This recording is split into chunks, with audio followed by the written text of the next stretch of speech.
The broadcast is now starting. All attendees are in listen-only mode. Hello, everyone, and welcome to our webinar today. Thank you so much for attending. Our webinar today is entitled, How to Identify and Prevent Forced Labor in Your Supply Chain. My name is Jennifer Kraus. I am one of the co-founders of Source Intelligence, which is a technology company.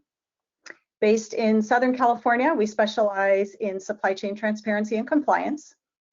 And today we are going to talk about a very important and timely topic, and that is forced labor.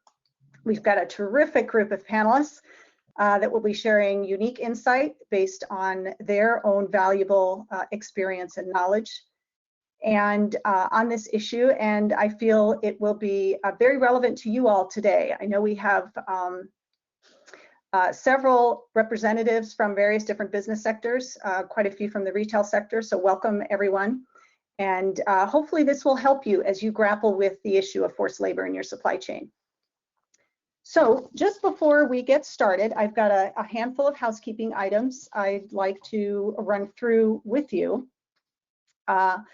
First of all, if you've got questions, and I hope you do, please feel free to add them in the questions box on the GoToWebinar control panel. And we will leave some time at the end of the webinar to answer those questions. There are some additional webinar resources that you'll have access to. Those of you that have registered, we will send you the slides as well as the link to the recording of the event. And if you obviously have any additional questions after you receive those,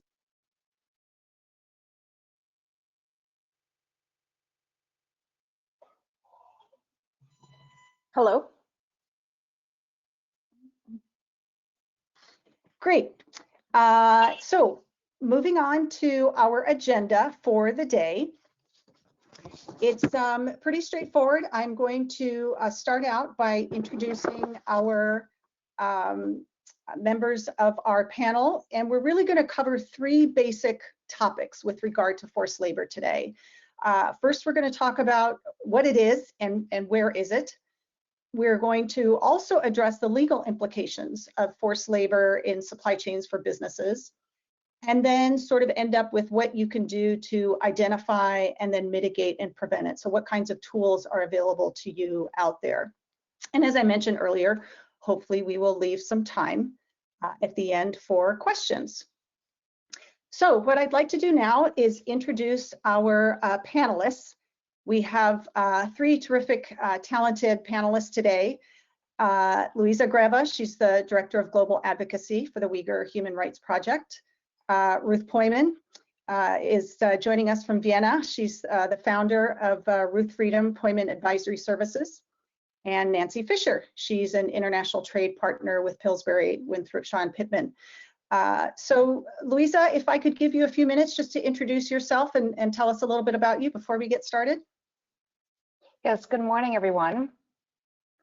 My name is Luisa Greva. I'm based here in Washington, D.C. My organization, the Uyghur Human Rights Project, was founded in 2004, has published over 80 detailed reports according to international human rights standards about the systematic repression of the Uyghur people, and certainly since 2017, we now date the beginning of the atrocity crimes that have now been determined to be on the scale of crimes against humanity and genocide by the US government and the Dutch and the Netherlands parliaments, and it's being debated in multiple parliaments around the world. Our organization, along with 50 other organizations, are part of the coalition that is pushing the private sector on this. It's the Coalition to End Forced Labor in the Uyghur region. I'll put the link in the chat. And this has 380 endorsers from 40 countries, and we're part of the steering committee. So this is where you're getting a lot of the quotes in the press about 1 in 5 cotton garments around the world being sourced in the Uyghur region, where the risk of forced labor in the supply chain is very high. Thanks. Thank you so much, Luisa. Ruth, would you like to introduce yourself? Hello. Yes, I'm joining you from Vienna, Austria. As Jennifer Krause said, where it's snowing. And I have worked on forced labor issues for around 20 years for the United Nations, the world's largest regional security organization, the Organization for Security and Cooperation in Europe, and also for the US government. And since 2 years ago, I created my own consulting company, and I've been working on a number of projects, from conflict management to forced labor, to assessments on forced labor and human trafficking. And I'm really delighted that Source Intelligence asked me to join this webinar today. Thank you. Thank you, Ruth. We're happy to have you. Nancy, would you like to introduce yourself to our audience? Great, thanks, Jennifer. Hi, I'm Nancy Fisher. I'm a partner in our Washington office of Pillsbury. I run a number of our regulatory practices firm-wide. My specialty area is in international trade law. I've been practicing for nearly 30 years on issues related to foreign investment, export control, tariff and non-tariff barriers in relation to trade matters with clients around the world, helping them understand how to navigate challenges. And of course, we've seen a lot of different challenges over the last 4 years in terms of supply chain risk and the types of issues that companies need to be thinking about as the many challenges face us in connection with the pandemic and others. So that's a little bit about me, and glad to join the panel today. Great, thank you so much, Nancy. So what I'd like to do now is move on to our first topic on the agenda, and that is forced labor. You know, what specifically do we mean by forced labor, and where do we find it? And just to sort of set the stage here for a bit, according to the ILO, and this is 2017, their most recent report, the 2017 report, 25 million people around the world are victims of forced labor. And these are people being forced to work under threat or coercion in all different types of capacities, in all different types of places. It's not just in the sex industry or on farms, and sometimes they're hired by private individuals, sometimes by state authorities, but it's prevalent on a global basis. In fact, some of the food you ate today, this morning or this afternoon, or the technology you're using today, even the clothing you're wearing could very well have been produced by forced labor. So I'm wondering, Ruth, if maybe we could start with you, and you could help explain. Sometimes the terms modern slavery and forced labor are used interchangeably. I'm wondering if you could help us understand, you know, what the difference is between those two. Sure.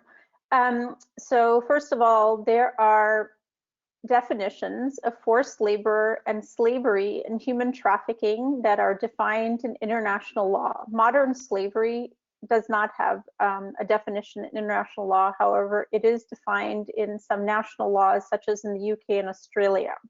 And modern slavery is an umbrella term used by a lot of organizations to cover all of the other terms. Slavery itself, as we know, was abolished in the United States and actually globally starting 200 to sometime in the last century, and it's now abolished all over the world. However, there are some vestiges of traditional slavery still in a few countries of the world. Slavery was basically about legal ownership of a person, and it often could be for their entire life, or one person could be sold to another, but the employer, oddly enough, had an interest, hopefully, in prolonging the lifespan and keeping a person healthy to a certain extent. Whereas forced labor today and human trafficking and modern slavery, as one author famously put it, people are disposable.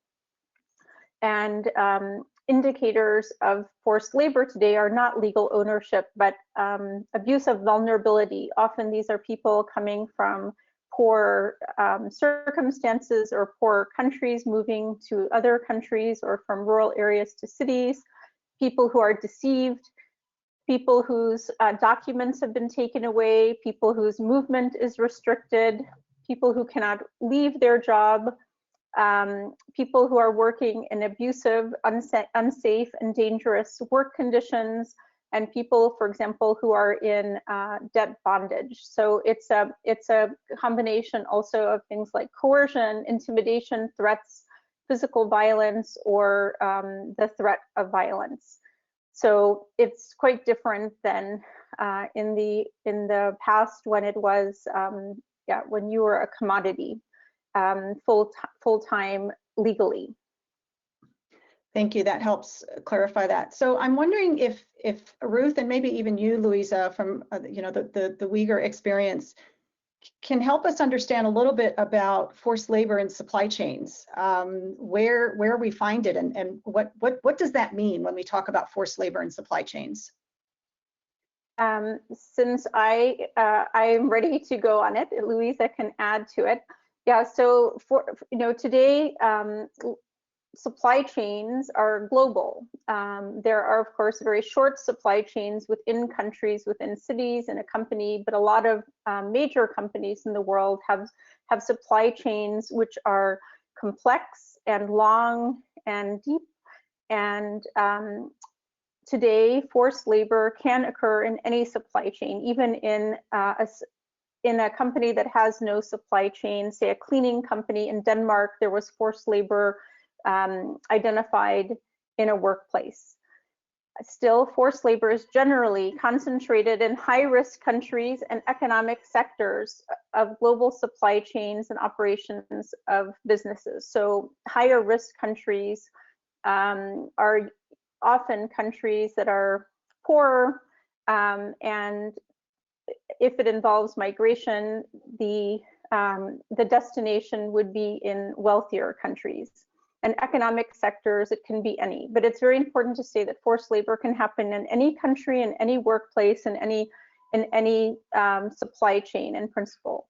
And also, forced labor can occur in both services and products, and it's due to the demand for cheap labor. A lot of international supply chains come not only because there are raw materials in China, for example, which I'm sure Louisa will talk about, in another country, which you need to source for the end products that you want to sell in your country or in your business, which may be global.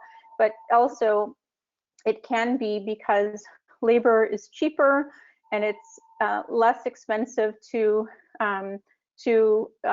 manufacture, for example, garments in Bangladesh than in the United States, for example. And famously, after the Bangladesh Rana Plaza, people became aware of the consequences of fashion brands manufacturing in countries where forced labor still could happen in certain workplaces.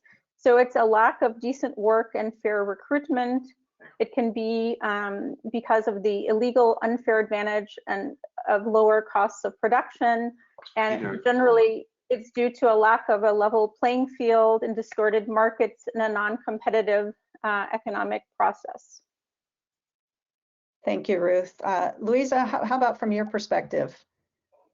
Yes, the first thing I want to say is that we have a special case right now with state-imposed forced labor in China. This is very unusual. The most common concerns are bad actors, private employers, sometimes state-owned enterprises with complicit officials. And the effort to protect, respect, and remedy involves getting together actors to make sure that companies can obey the law, in the case of the US, not to import the forced labor goods, and also comply with their own internal ethics policies and reporting policies, in the case of, for example, California's Supply Chain Transparency Act, and also, of course, some of the reporting in the UK and the EU. But state-imposed, many of the guidelines and the worksheets, how to find forced labor in your supply chain, are premised on a situation of bad actors. And here we have the bad actor is the Chinese government. It is part and parcel of a genocidal project to control and reduce the Uyghur population through forced population transfer, separation of children from their parents, and so on. So here's a case where, when you look at risk or complicity, You know, this is a matter of saying, well, how high is the risk? If you do find forced labor, for example, in the Xinjiang cotton, in the polysilicon, where perhaps something like 45% of the world's solar grade polysilicon is manufactured. It's a chemical process. It's happening in Xinjiang, the Uyghur homeland.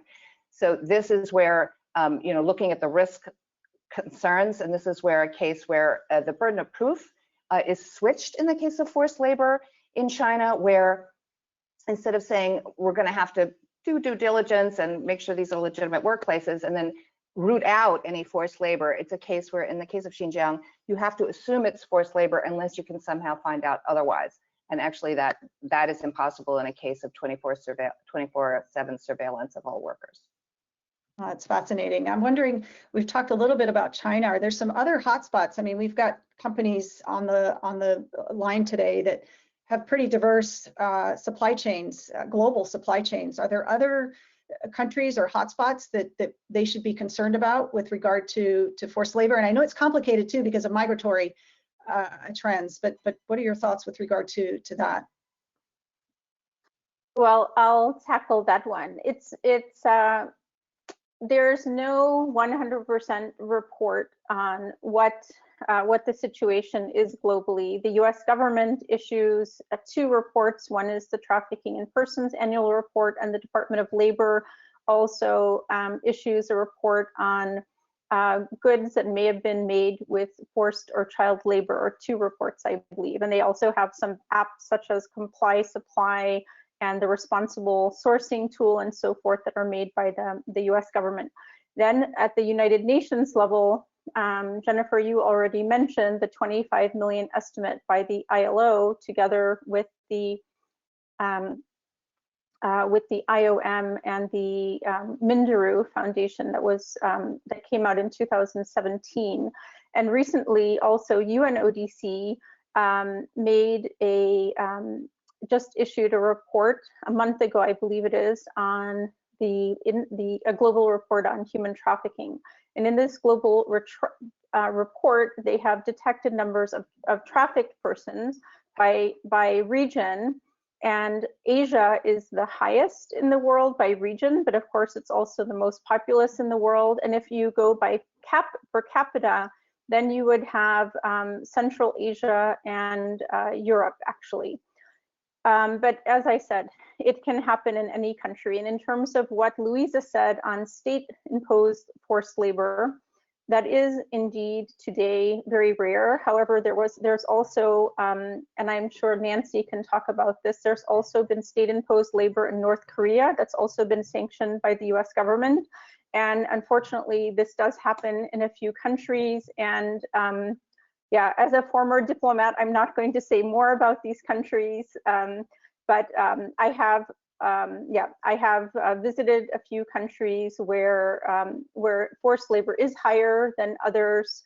However, I've also been to a country like Iceland, where lo and behold, there was a case. So it really can happen anywhere, and the main thing is that ideally the government should be ready to act, as is not the case in some countries. And on the other hand, that the private sector also can play a role, whether or not a government does or does not. It's also the responsibility of companies. Thank you, Ruth. You know, you talked about the private sector can play a role, and I think we'll talk a little bit more about that in detail, but towards the end of the webinar. But one of the things I wanted to remind everyone is that in a few months, July 30th is actually the World Day Against Trafficking in Persons. And really the goal there is striving to meet the UN goal to end forced labor and modern slavery by 2030. So, you know, think about what your company can do. You've got a few months to think about what you might be able to do, and no matter how small or how big, it's all these small little steps that enable us to affect change. Louisa, you mentioned a little bit about the cotton that's sourced from the Uyghur region. We've seen, you know, both cotton and tomatoes have been highlighted recently. Polysilicon is another issue. What is it about consumer buying behaviors that's, you know, driving the need for companies such as the folks that are attending this panel today to start focusing on these types of issues? If it's a B2B type company, for instance, what can they do to help? How do those buying behaviors influence the forced labor in supply chains? Right. So for any company, again, needing to comply with U.S. law, any global company that wants to import into the U.S. Must comply with the Tariff Act of 1930 and with a recent amendment in 2015 for enforcement of Section 307. Companies are subject to regulatory risk and criminal and civil penalties. So any importer, any retailer dealing with imported goods has got to look also at reputational risk. And the issue of knowing who your sub-suppliers are, right? So as a buyer of all kinds of goods, whether you're a retailer or a brand, you have to push those policies down below just your first tier suppliers. That's the only way to ensure that as a buyer of goods and services that go into your products on the market, you have to push the policies. So for example, just in the case of our coalition to end Uyghur forced labor, there's a requirement to go at least 3 tiers down and to have those written policies down as a buyer down to all your suppliers and their suppliers. Excellent, thank you. And that's sort of a nice lead into, I think, to maybe sort of our next topic, which are the legal implications of forced labor. And just there was a statistic I was going to share with you all today. The Customs and Border Patrol detained 324 cargoes worth $55.5 million related to forced labor bans in 2020, just in 2020. It's up from 12 cargoes worth $1.2 million the year before. So that's pretty significant. They've also issued withhold release orders on the cotton and tomatoes. So we've mentioned that a moment ago, that are sourced from China's Xinjiang region. So maybe Nancy, if we could give you an opportunity here to share with us a little bit about what are some of the most important laws and restrictions that are currently in place related to forced labor. Sure. As Louisa mentioned, from a U.S. law perspective, 19 U.S.C. 1307 is the primary statutory authority for Customs and Border Protection to issue restrictions in connection with imports and initiate enforcement actions. And so they've done that through what we call withhold and release orders. And a number of cases, they've started with particular companies where they've identified concerns, and some of the withhold and release orders have been company specific. And then some of them have moved up to, as we just discussed, more product-based or region-based. And so right now, the most prominent one is on cotton and tomato products out of the Xinjiang region. And so, as Louisa also mentioned, there is a presumption that those items coming out of that region are made from forced labor. So the things that are coming into the U.S. that contain those types of products, and that could be something that else is made with those products. It doesn't just have to be those particular products that can be subject to seizure and detention if they come into the U.S. And then importers would have to demonstrate through certificates of origin where the products came from and that they didn't come from that region through forced labor. And so those certificates of origin are fairly extensive. They're not just the standard certificate of origin that companies will have to demonstrate through their supply chain and providing various purchase orders and the like as to where they procured the items that went into the products, so that those products could be released. Otherwise, they must be sent back out of the U.S. And not permitted for entry. So I think that's probably the most prominent U.S. legal mechanism that's being used right now in connection with this.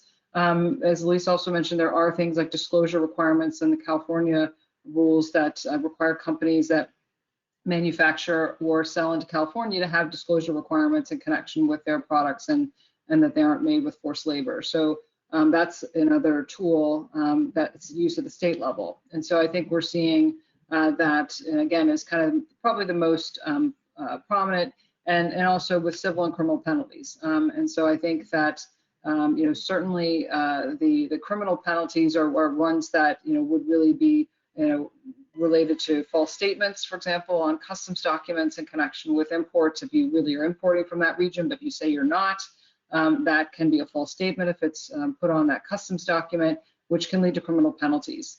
So those are some things that importers should be aware of as they're looking at this risk in their supply chain and how to identify it. What do you think about the one of the questions that we get quite frequently is regarding the Uyghur Forced Labor Prevention Act that's currently proposed? Can you tell us what the latest is on that and your thoughts with regard to whether it will actually become law?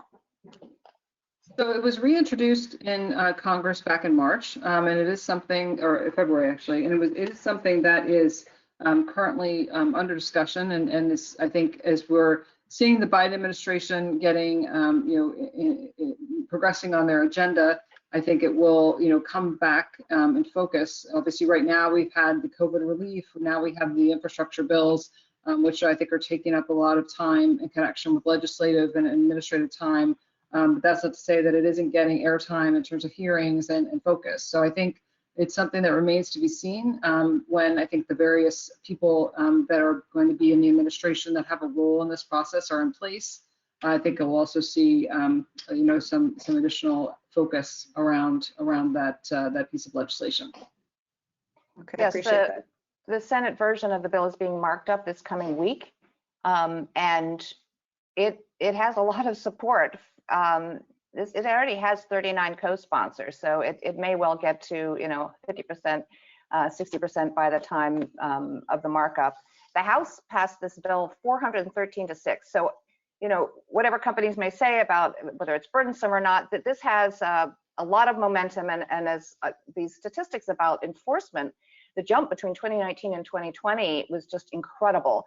And there's a lot of concern that in fact, enforcement dollars are not adequate for the U.S. to uphold the law. So part of the long drawn out process from 2015 reforms will include even more beefing up the offices. So companies can absolutely expect not only more enforcement, but also this new law to come into place, I believe this calendar year, possibly by the summer. So that's an excellent, I'm glad you shared that, Louisa, because that's one of the issues that we've had as well, some interest in is what's enforcement going to look like? What's it going to look like domestically? What's it going to look like internationally? Louisa, you just shared some thoughts on that. I'm wondering if either you, Nancy, or Ruth have some thoughts with regard to, what you think enforcement is going to look like with regards to forced labor in the supply chain. I'll let Nancy go first.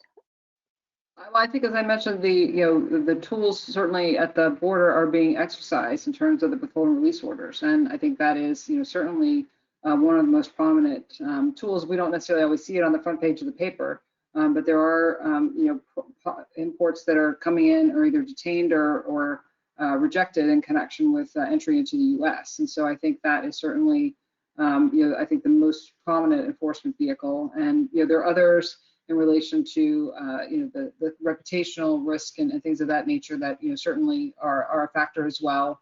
But I think that certainly the detention aspect is one we're seeing the most traction on. In Europe, there's also a lot of movement around human trafficking, forced labor, modern slavery, and human rights. And as many of you know, there's a discussion now in the EU Parliament on the passage of a mandatory human rights due diligence law that would be legally binding for all European states. So that would have a lot of teeth. Meanwhile, Germany has adopted a mandatory due diligence law for supply chains, and as Europe's largest consumer, that's also very significant. Of course, in the UK, there's the Modern Slavery Act, which also has been passed in Australia and Canada, I believe. And then in France, there's the Loi de Vigilance, which also imposes mandatory due diligence on companies above a certain amount of employees, including multinationals, and also on other sectors beyond forced labor. And there have been cases heard by the European Court of Human Rights, and one punished a European company for forced labor in their supply chains. It ran between a few different countries, the supply chains, and a significant fine was passed. In other countries, companies can be delicensed and fined. So there are different levels of penalties that are coming in place. Austria, where I live right now, is also debating a law. So there's been a significant trend since the US passed its California Transparency in Supply Chains Act. And I just wanted to say, since I lived in Central Asia and I visited Xinjiang 20 years ago, I'm very glad that these issues, which were already ongoing then, are now actually being taken so seriously by a number of countries in the world, including the United States. I also think it's worth noting that there are other tools in the sanctions area, like the Global Magnitsky Act, that are being used to designate certain countries as what we call specially designated nationals. XBCC in China is one that was designated as such. And so there can be sanctions in terms of the restrictions on the ability for US persons to do business with those companies as well. In addition, there are mechanisms under the BIS, the Bureau of Industry and Security Entity List, to add parties, companies to that list, which can include things like forced labor. So there are other mechanisms that go beyond just the border entry type of mechanism that the government has been using. It's terrific that you raised global Magnitsky sanctions, because that really means any person, business, that has any kind of financial transaction to or for a sanctioned entity, they themselves are subject to criminal penalties. So in the case of police, the head of the police in Xinjiang as an example, or one Pakistani doctor who was put on the list 2 years ago for trafficking in human organs, right, kidneys. Okay, that person, who knows who's dealing with that. But when you're talking about the Xinjiang Production and Construction Corps, which is a state-owned enterprise, which has apparently thousands of subsidiaries that do business around the world. They're in agriculture, they're in manufacturing, they're in chemicals, they're in mining, they're in energy. Those tentacles, including the subsidiaries, should be really setting off a lot of alarm bells, because any financial transaction, even if it's offshore, could potentially be subject to legal penalty. And what do some of those criminal and civil penalties look like? What can be expected with those types of, what would they look like? So if you're a US person and engaging in business with a specially designated national, you could also be designated. You could also be put on that list. And basically that means that no US persons can do business with you, nor can those people that deal in US dollars. And so the jurisdictional hook can be fairly broad. And in many cases, companies have as a corporate policy to do business with people on the SDN list. And so I think those are a number of factors or ways in which the impact of being put on the list can affect you. Now, typically, those kinds of sanctions lists may be related to countries like Iran or North Korea, or other countries where we have concerns of drug trafficking and things of that nature. So there can be a number of different reasons why the US government might use that tool. And that can vary from administration to administration on how they use those tools. But those tools do exist, and they are quite impactful for companies that are affected. Right, the shorthand version, just on the Magnitsky Act use of the specially designated persons, is, they say visa ban and asset freeze, right, for a foreign entity. So asset freeze already ought to be very scary, but the reason I mentioned financial transactions is that it just goes beyond, even if that, specially designated national has no assets, it's not their vacation homes, it's not their US registered business, but they are trying to use US banking system. So that's why the banks can't do any business, so they can't transfer any money. So it's not just sort of physical assets, or even bank accounts. It's just even doing transactions that might go through a US denominated account. Okay, I appreciate that additional information, Louisa and Nancy. And you know, we've covered how critical an issue, how prevalent an issue it is, how important an issue it is. We've talked about some of the legal implications, pardon me, associated with both you know, rules in place, regulatory tools in place to combat forced labor, some of the regulatory requirements that may be coming down the pike. So what's a company to do? You know, how can businesses identify, mitigate, and then, you know, ultimately prevent forced labor in their supply chain? And I'll make a couple of comments, and then Ruth, I think you may have some thoughts in this particular area. But you know, and I'll use Source Intelligence as an example. I mean, you know, we're a technology company, right? So we're in the business of enabling transparency, enabling compliance in the supply chain. And you know, the nice thing about we have at our fingertips web-based tools that can do that can trace your supply chain, collect data to help you understand those potential risks. Nancy, you talked about certificates of origin and how unique now these certificates you know, have to be. There's some very specific requirements in the code that, you know, just even what the language needs to be.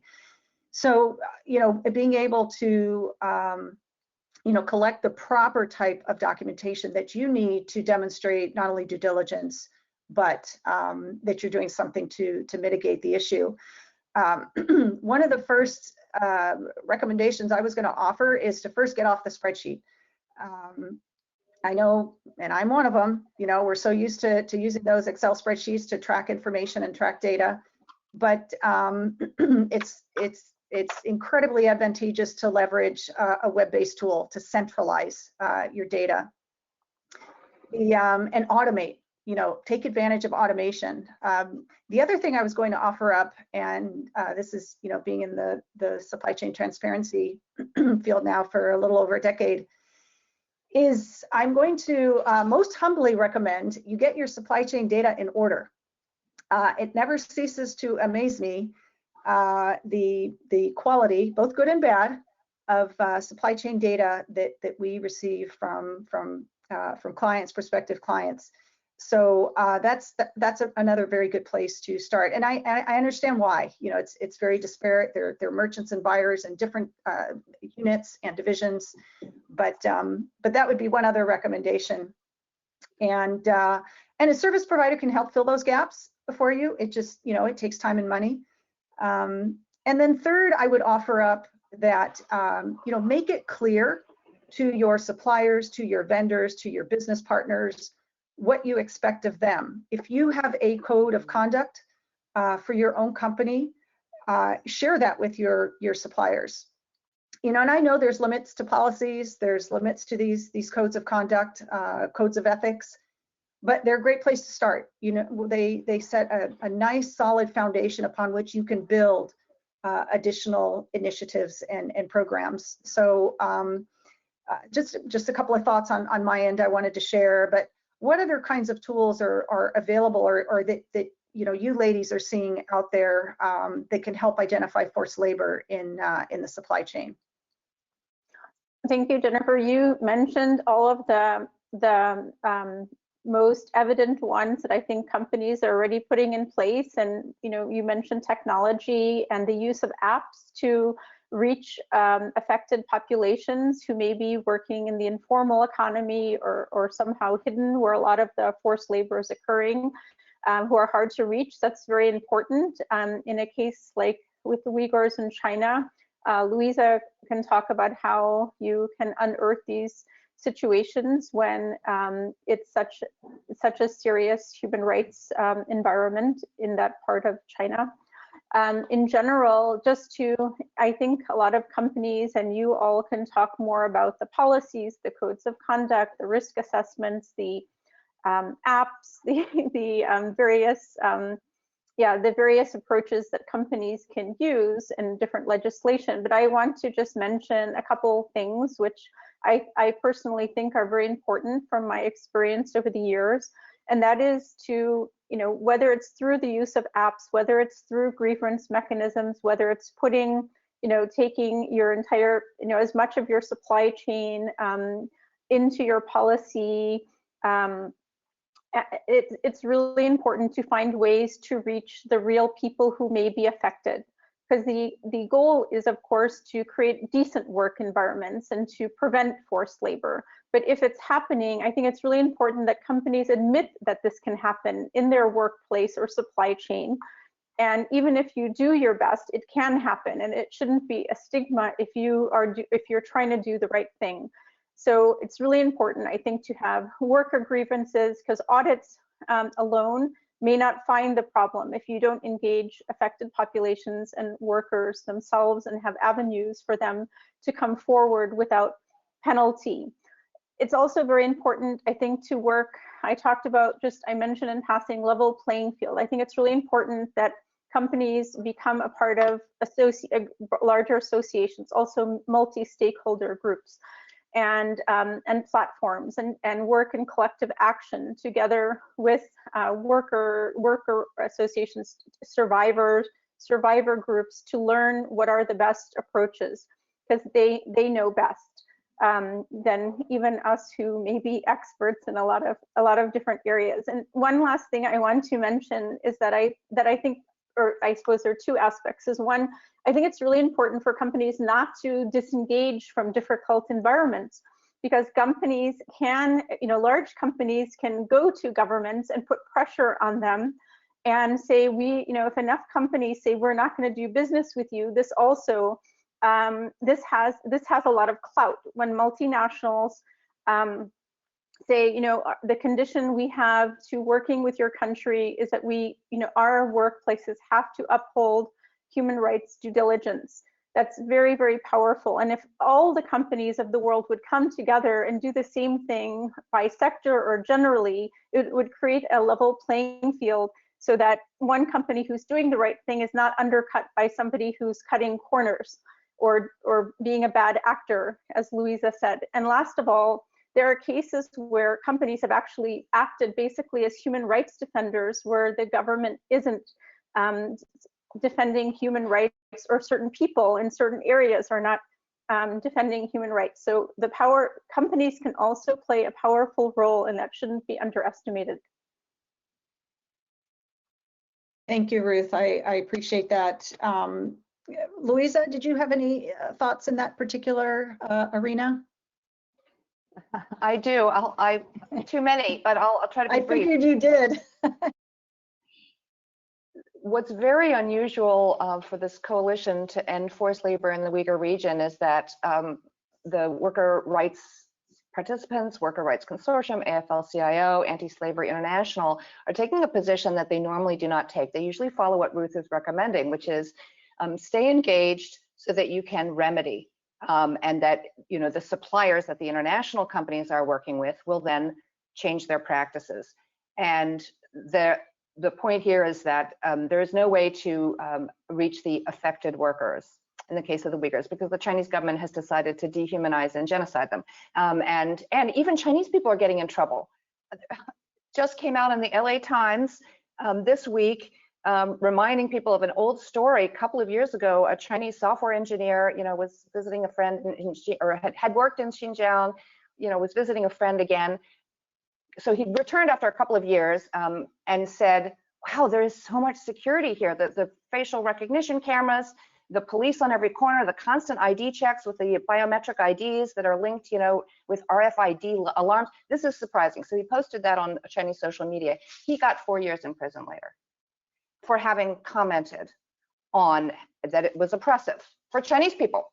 So you can imagine what's going on for a worker trying to say, or a person saying, my brother disappeared, supposedly he's at a factory, but I haven't heard from him in 3 years. So that's a different case where, so the pressure from companies has to come at the collective level. So I cannot stress that enough. It's really surprising to me that American companies are not all lobbying for the Uyghur Forced Labor Prevention Act, because then every single company that wants to sell to the US market can go collectively to the government of China and say, you are ruining your textile industry, you are ruining your agricultural export industry, because we cannot take your products. You have to stop these policies. And that would be incredibly powerful to have the backing of a US law, one of the largest markets for China, making it illegal. So it's no longer just a company making a choice. which then has, I'm sure most of you are watching this 2-week-long kind of social media anti-foreign backlash that a few companies that were perceived to say something that they're concerned about forced labor then are being boycotted by Chinese consumers. Of course, most of this is ginned up by the Chinese government as a nationalistic backlash and to put pressure and divide and rule on the foreign retailers who want access to the Chinese consumer market to say, if we say something about this concern about human forced labor, our stores will be shut down in China. And so this is absolutely a great tactic on the part of the Chinese government to paralyze foreign companies. And what Ruth says is critical for industry associations and companies to get together because they're in the right and the Chinese government is in the wrong. So there has to be collective action. So what is a company to do? And maybe, the three of you might have some thoughts on this. If a company's engaged in supply chain tracing and doing forced labor gap assessments or risk assessments, and that company finds evidence of forced labor in their supply chain, what does that company do? What are the next steps? Do they call the lawyer? Yeah. Well, just very simply, again, the coalition, our steps. I am new to this issue, but only because of the state-imposed labor. So I know the experts here. I'd love for Ruth and Nancy to say, but in this case, obviously stop those, ensure that there is no relationship in a place where there is continuing high risk, right? And the presumption is that everything produced, there's no way to guarantee it's not forced labor because of the pervasiveness of the state program. So end those relationships. And then in terms of forced populations, batches of workers in factories in China, tell the supplier you have to remedy the mistake and then have policies in place that you will not be accepting these the labor bureau batches of Uyghur and Kazakh workers. So there are ways to have some leverage with suppliers that still want to be exporting and working with foreign buyers to have better conditions. And remedy is very, very difficult because, again, every affected worker is someone who's basically subject to instant imprisonment and torture if they say anything. And the same thing is of their Chinese managers if they admit it.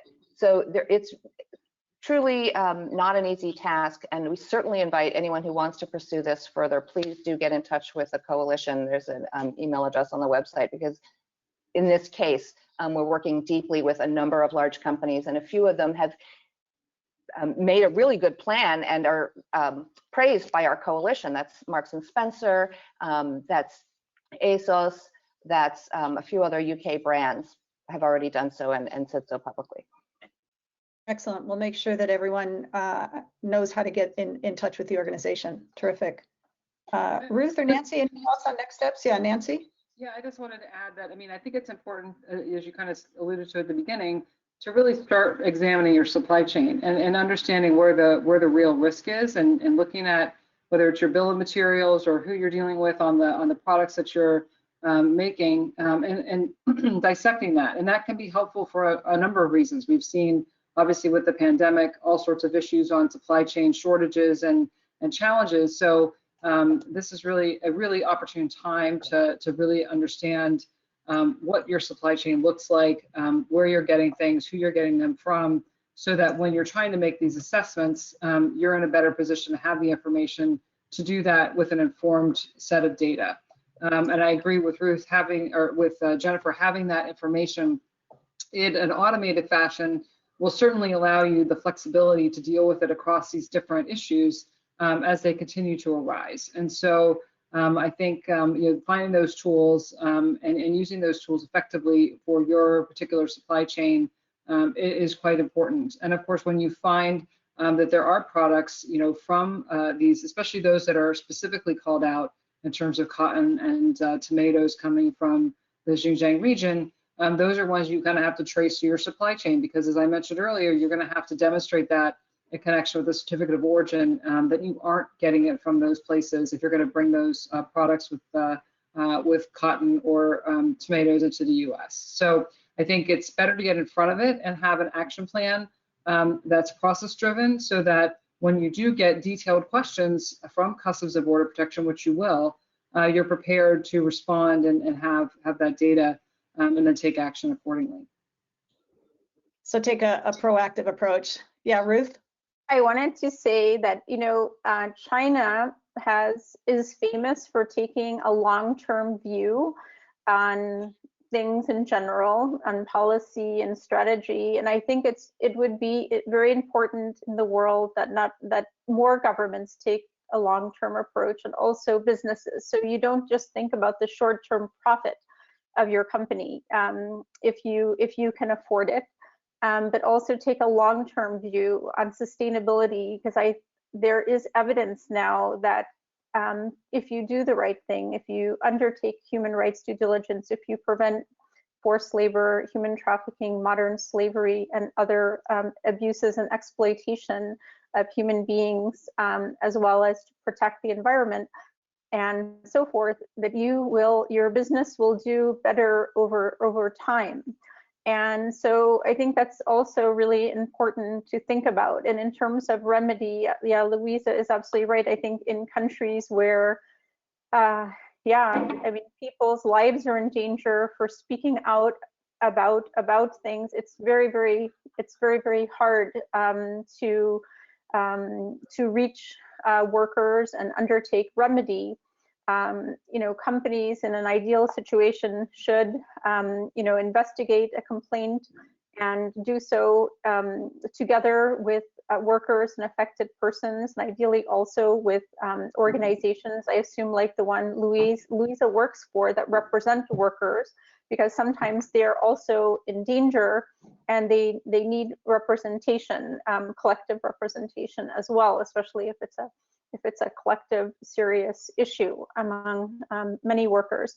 And it's also very important, since I've worked at the international level, to work with other, you know, to work not only with other companies collectively, but also in multi-stakeholder groups, and also in international with international organizations and international groups that have formed at the global or regional level, depending.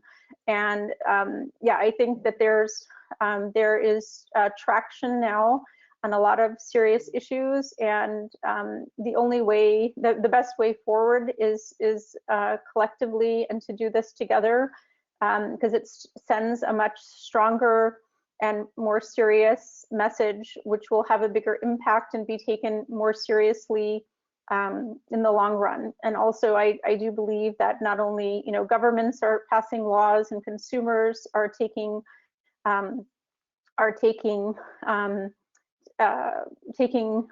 also action by not buying certain products today, or even boycotting companies.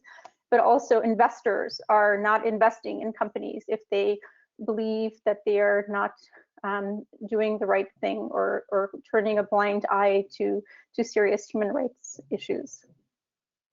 Thank you, Ruth. I appreciate that. And I also have another question for you, one of the ones that came in. Could you provide some additional thoughts on, you mentioned a French law, and especially with regard to any threshold a US company would need to reach in order to be subject to that specific law. I don't know if you have any other specific details on that particular French law. Yes, I remember that it was something like, if a multinational company, I think, had 5,000 employees and did over 10 million worth of francs business. So, I mean, really sizable, I think, at the outset, or 10 million euros. No, sorry, not 10 million euros. I think that was the fine. Anyway, it's a large amount of turnover, and it's also a heavy fine. And I think the German law will go beyond the French one, but I don't have it memorized or in front of me right now. I'm not a lawyer, but I believe that the German one will have lower thresholds than the French one, and even have more teeth, and will be the strongest law so far in Europe. And of course, the EU is debating passing of a legally binding legislation. And another thing, of course, that many of you know about, which we didn't talk about, is also, which is also at the EU level, are procurement. So that governments are also looking at their own supply chains, so to speak. And as you know, with the the FAR in the US government, which I think was the first, there were some laws like this in Sweden and Norway. But anyway, a lot of governments now have been passing legislation, and there is also at the EU level in terms of looking at your own supply chains as a government and putting into place legislation and measures that that you are not only taking companies to task in terms of any of the due diligence in their supply chains or not, but also government supply chains. So anyone who wants to do business with, say, the German government or the French government or the UK government or the Australian government now also has to be compliant. Thank you, Ruth. I've got a couple of other questions I want to touch on. One is, and maybe Louisa, you might have some thoughts on this, but so there obviously the withhold release orders have been established for cotton and tomatoes coming out of the Xinjiang region. There's been some discussion about polysilicon. The question is, are there other products that could potentially be subject to WROs in the future from that region? What are your thoughts? And Nancy, you may have some thoughts on that as well. Yes, in terms of documented, incredibly, investigative journalism and some human rights investigators have been able to find survivors of plant level factories, right? So glove factories, the entire cotton industry, there are government documents proving the number was at least around 570,000 people having done seasonal farm labor. So that just shows that, you know, any cotton, that was just in 1 year in 2018, just for one season. Then, so beyond gloves, electronics, and we just don't know about, there may be more, right? Every time you're able to look, but the problem is information is so close. International journalists can't go there. As we can see, anybody who speaks to an outsider can be tracked down and imprisoned for saying something about it. So that's just, it should be just an absolute red alarm for every single product in the Uyghur region. And again, many people from age 16 on through the 40s are being transferred in batches through government labor bureaus to go work in the manufacturing facilities in cities all over China. So it just really ought to be, you know, people's hair ought to be on fire. And the documentation has been extensive despite extensive secrecy is my point. Great, thank you, Louisa. Nancy, any thoughts on that as well?